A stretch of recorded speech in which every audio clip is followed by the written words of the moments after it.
Welcome, D-Traders. It's me, Ekaterina Stikhina, and you are watching a recap of the Asian session on January 4. Wall Street trading was rather slow yesterday, and US stock indexes closed the session in the red. The Japanese stock market also started the year on a pessimistic note. Surprisingly, the Australian stock market showed robust activity yesterday, although it usually follows the lead of the US trading floors.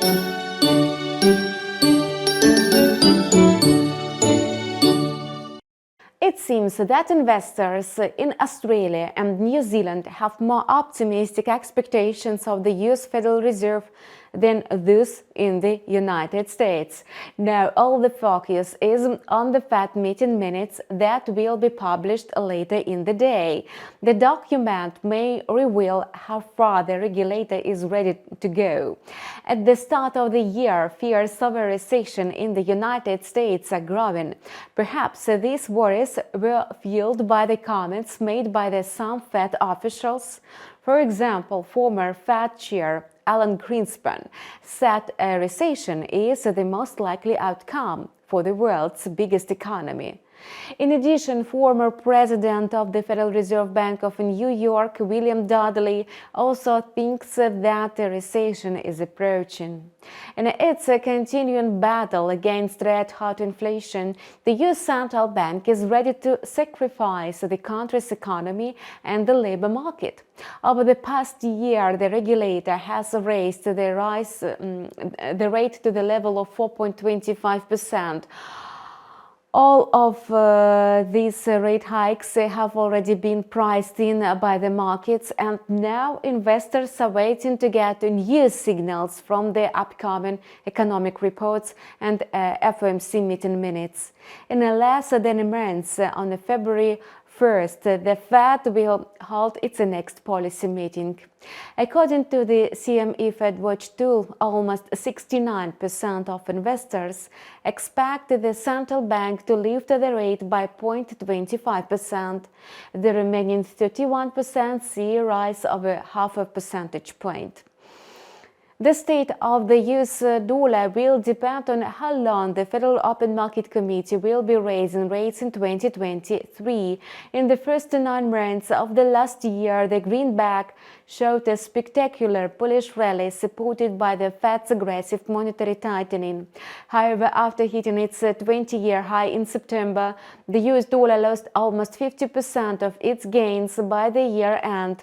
And the main reason for such a decline was a change in the stance of 3 central banks: the European Central Bank, the Bank of England, and the Fed. The first two became more hawkish, while the US regulator eased its ultra-tight approach.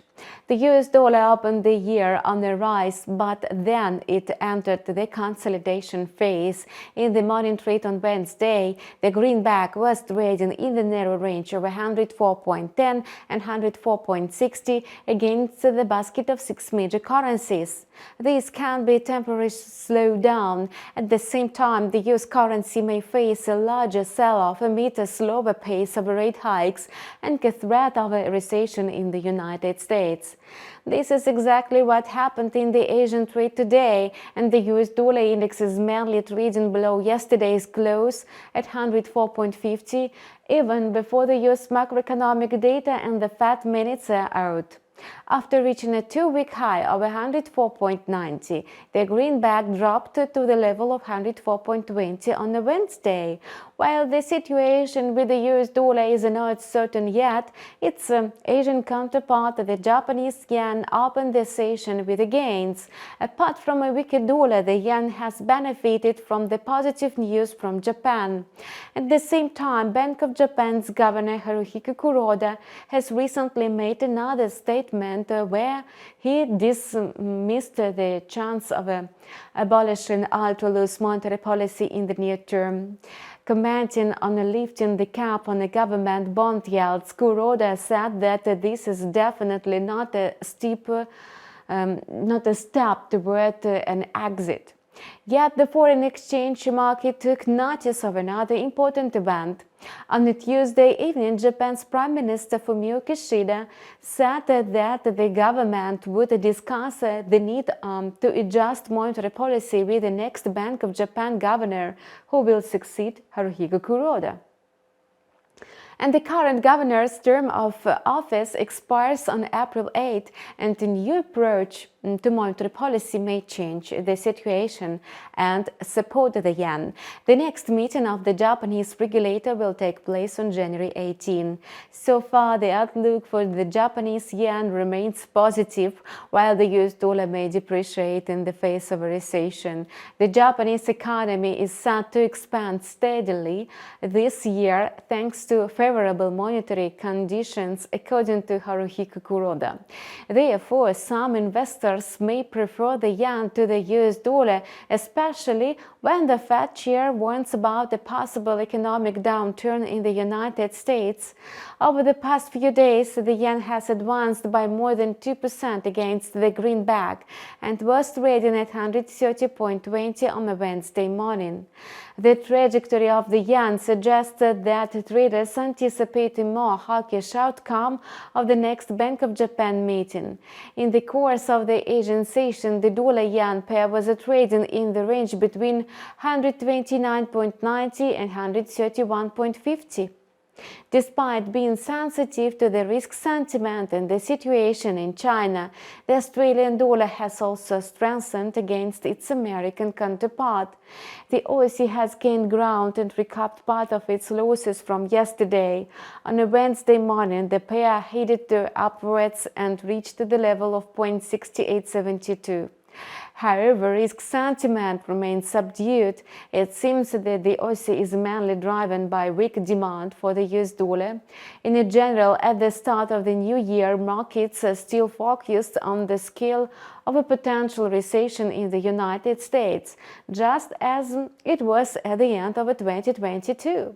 In November and December, the Australian dollar was holding in the range between 0.6585 and 0.6893. As we can see on today's chart, the instrument has not left these boundaries. The pair is trading within an ascending channel of 0.6717 and 0.6880. A similar picture is observed in the New Zealand dollar. The dollar-Kiwi pair is taking advantage of that situation. The Kiwi advanced slightly against the dollar and stayed in the range of 0.6240 and 0.6353. Yet it was still trading near yesterday's close of 0.6249 at the level of 0.6346. And this is how the Asian session went on Wednesday. More events are expected to come later in the day, so keep abreast of fresh news to trade with a profit. Join our channel and leave your comments down below. Stay tuned with us.